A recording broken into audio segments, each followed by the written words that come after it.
श्रीमद भागवत स्तुती करतं भगवंताची.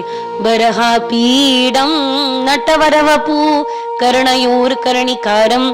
काही लोक म्हणतात देवाची भक्ती करणं रिकामचोट लोकांचं काम आहे, रिकाम्या लोकांचं. पण एक गोष्ट सांगू, रिकाम्या लोकांचं काम नाहीये भक्ती करणं. भक्ती करे कोई सूरमा.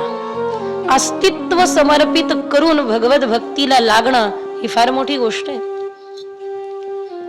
एवढं शिक्षण तर आमचं झालंय की एखादी नोकरी करून 50-60 हजार रुपये महिन्याला पगार सहज मिळू शकतो. एवढं शिक्षण झालंय. पण माझे वडील मला कायम म्हणायचे की बेटा, मला माहितीये तुला कोणी बांधू शकत नाही. मला एक महात्म्यांनी फार सुंदर सांगितलं. मी त्यांना विचारायला गेली की असं असं होत आहे, मी तिथे थांबू का, मी तिथे राहू का.